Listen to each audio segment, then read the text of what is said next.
ಯೇಸು ಕ್ರಿಸ್ತನ ಪರಿಶುದ್ಧವಾದ ನಾಮಕ್ಕೆ ಸ್ತೋತ್ರವಾಗಲಿ. ಈ ದಿನ ಧೈರ್ಯದ ಆತ್ಮನು ಎಂಬಂತ ಸಂಗತಿಯನ್ನು ಕುರಿತು ಧ್ಯಾನಿಸೋಣ. 2 ತಿಮೋಥೆಯ 1:7.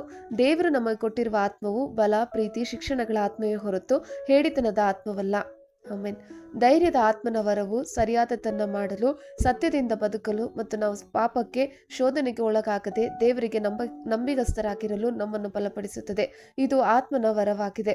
ಇದು ಧೈರ್ಯಗೆಡಿಸುವ ಕಾರ್ಯಗಳನ್ನು ಹೋರಾಡುವ ನಂಬಿಕೆಯ ಭರವಸೆ ಮತ್ತು ಪ್ರೀತಿಯ ಜನರಲ್ಲಿ ಕಂಡುಬರುತ್ತದೆ. ಗ್ರೀಕ್ನಲ್ಲಿ ಧೈರ್ಯ ಎಂಬ ಪದವು ಆಂಡ್ರಿಯಾ ಜೊತೆಗೆ ಕ್ರಿಯಾಪದ ಥಾರ್ಸಿಯೋ ಎಂದರೆ ಉತ್ತಮ ಧೈರ್ಯ ಎಂದರ್ಥ. ಗ್ರೀಕ್ ಪದ ಥಾರ್ಸೋಸ್ ಎಂದರೆ ಧೈರ್ಯ. ಆತ್ಮಿಕ ಧೈರ್ಯ ಎಂದರೆ ಮನುಷ್ಯನ ಆಂತರಿಕ ಶಕ್ತಿ ಮತ್ತು ನಿರ್ಣಯ ಸೃಷ್ಟಿಕರ್ತನಾದ ದೇವರಿಂದ ಶಕ್ತಿಯನ್ನು ಹೊಂದಿದೆ. ಧೈರ್ಯವು ತನ್ನ ಮೊದಲ ಜವಾಬ್ದಾರಿಯನ್ನು ನಮಗೆ ನೀಡುತ್ತದೆ. ಧೈರ್ಯ ಎಂದರೆ ಅಪಾಯ, ಕಷ್ಟ, ಅನಿಶ್ಚಿತತೆ ಅಥವಾ ನೋವನ್ನು ಭಯಕ್ಕೆ ಒಳಗಾಗದೆ ಎದುರಿಸುವ ಸಾಮರ್ಥ್ಯ. ಇದು ಭಯದ ಭಾವನೆಯ ಹೊರತಾಗಿಯೂ ಕ್ರಮ ತೆಗೆದುಕೊಳ್ಳುವುದಾಗಿದೆ. ಆಮೆನ್. ಯೆಹೋಶುವ ಮತ್ತು ಕಾಲೇಬ ವಾಗ್ದಾನ ದೇಶವನ್ನು ವಶಪಡಿಸಿಕೊಳ್ಳಲು ಧೈರ್ಯವನ್ನು ಪ್ರದರ್ಶಿಸಿದರು. ಅರಣ್ಯಕಾಂಡ 14:9. ಹೀಗಿರುವುದರಿಂದ ಯೆಹೋವನಿಗೆ ತಿರುಗಿ ಬೀಳಬೇಡಿರಿ, ಅದಲ್ಲದೆ ಆ ದೇಶದ ಜನರಿಗೆ ದಿಗಿಲು ಪಡಬೇಡಿರಿ. ನಾವು ಅವರನ್ನು ನುಂಗಿ ಪುಷ್ಟಿಯಾಗುವೆವು. ಅವರಿಗೆ ನೆರಳಾಗಿದ್ದ ದೇವರು ಅವರನ್ನು ಕೈಬಿಟ್ಟನು. ನಮ್ಮ ಕಡೆ ಯೆಹೋವನು ಇದ್ದಾನೆ, ಅವರಿಗೆ ಭಯಪಡಬೇಡಿರಿ ಅಂದರು. ಆಮೆನ್. ಧೈರ್ಯದ ಆತ್ಮ ಎಂಬುದು ಪವಿತ್ರಾತ್ಮನಿಂದ ಬಂದ ವರವಾಗಿದೆ. ಅದು ಯಾವುದೇ ಪರಿಸ್ಥಿತಿಯಲ್ಲಿ ಧೈರ್ಯದಿಂದ ವರ್ತಿಸುವ ಸಾಮರ್ಥ್ಯವನ್ನು ವಿಶ್ವಾಸಿಗಳಿಗೆ ನೀಡುತ್ತದೆ. ಸತ್ಯವೇದ ಧೈರ್ಯವನ್ನು ವಿಶ್ವಾಸಿಗಳಿಗೆ ಅತ್ಯಗತ್ಯವಾದ ಗುಣವೆಂದು ವಿವರಿಸುತ್ತದೆ ಮತ್ತು ಅದು ದೇವರಲ್ಲಿ ವಿಶ್ವಾಸ ಮತ್ತು ನಂಬಿಕೆಯಲ್ಲಿ ಬೇರೂರಿದೆ. ಧೈರ್ಯದ ಆತ್ಮನ ಕೆಲವು ಗುಣಲಕ್ಷಣಗಳು: ಅಧಿಕಾರ, ಶಕ್ತಿಯೊಂದಿಗೆ ಆತ್ಮಿಕ ಸತ್ಯವನ್ನು ಮಾತಾಡುವ ಸಾಮರ್ಥ್ಯ. ಪ್ರೀತಿ, ಮಿತಿಯಿಲ್ಲದ ಪ್ರೀತಿ ಅಥವಾ ದೇವರ ಪ್ರೀತಿ.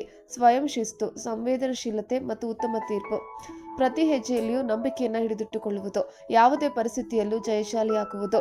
ಸರ್ಪಗಳಂತೆ ಜಾಣರು, ಪಾರಿವಾಳಗಳಂತೆ ನಿಷ್ಕಪಟಿಗಳು ಆಗಿರ್ರಿ. ಕಷ್ಟದ ಸಮಯದಲ್ಲಿ ಸಮತೋಲಿತವಾಗಿ ಉಳಿಯುವುದು. ಧೈರ್ಯವನ್ನು ಪ್ರದರ್ಶಿಸುವ ಜನರ ಅನೇಕ ಉದಾಹರಣೆಗಳನ್ನು ಸತ್ಯವೇದ ಒದಗಿಸುತ್ತದೆ. ಅವುಗಳೆಂದರೆ ಇಬ್ರಿಯ ಸೂಲಗಿತ್ತಿಯರು ಫರೋಹನ ಕೊಲೆಗೊಡಕ ಆಜ್ಞೆಗೆ ಧೈರ್ಯದಿಂದ ಅವಿಧೇಯರಾದರು. ಒಬಾದ್ಯ ದುಷ್ಟ ಇಜಬೇಲನಿಂದ 100 ಪ್ರವಾದಿಗಳನ್ನು ಬಚ್ಚಿಟ್ಟನು. ಮೋಶೆ ಫರೋಹನನ್ನು ಸಮೀಪಿಸಲು ಸಿದ್ಧನಾದನು. ಯೆಹೋಶುವ ಕಾನಾನ್ ದೇಶವನ್ನು ವಶಪಡಿಸಿಕೊಂಡನು. ಯೆರೆಮೀಯ ಧೈರ್ಯದಿಂದ ಭವಿಷ್ಯ ನುಡಿದನು. ಆಮೆನ್. ರಾಜನ ವಿರುದ್ಧ ನಿಲ್ಲುವ ಧೈರ್ಯ. ದಾನಿಯೇಲ 3ನೇ ಅಧ್ಯಾಯ 16-18 ವಾಕ್ಯ. ಇದನ್ನು ಕೇಳಿ ಶದ್ರಕ್, ಮೇಷಕ್, ಅಬೇದ್ನೆಗೋ ಎಂಬವರು ರಾಜನಿಗೆ, ನೆಬೂಕದ್ನೆಚ್ಚರನೇ, ಈ ವಿಷಯದಲ್ಲಿ ನಾವು ನಿನಗೇನು ಹೇಳಬೇಕಾಗಿಲ್ಲ. ಅರಸೇ, ನಾವು ಸೇವಿಸುವ ದೇವರಿಗೆ ಚಿತ್ತವಿದ್ದರೆ ಆತನು ದಗದಗನೆ ಉರಿಯುವ ಆವಿಗೆಯೊಳಗಿಂದ ನಮ್ಮನ್ನು ಬಿಡಿಸಬಲ್ಲನು. ಹೇಗೂ ನಿನ್ನ ಕೈಯಿಂದ ನಮ್ಮನ್ನು ಬಿಡಿಸುವನು. ಚಿತ್ತವಿಲ್ಲದಿದ್ದರೂ ರಾಜನೇ, ಇದು ನಿನಗೆ ತಿಳಿದಿರಲಿ, ನಾವು ನಿನ್ನ ದೇವರುಗಳನ್ನು ಸೇವಿಸುವುದಿಲ್ಲ, ನೀನು ನಿಲ್ಲಿಸಿದ ಬಂಗಾರದ ಪ್ರತಿಮೆಯನ್ನು ಪೂಜಿಸುವುದಿಲ್ಲ ಎಂದು ಉತ್ತರ ಕೊಟ್ಟರು. ಆಮೇನ್. ಕರ್ತನ ಕೃಪೆ ನಿಮ್ಮೆಲ್ಲರೊಂದಿಗಿರಲಿ.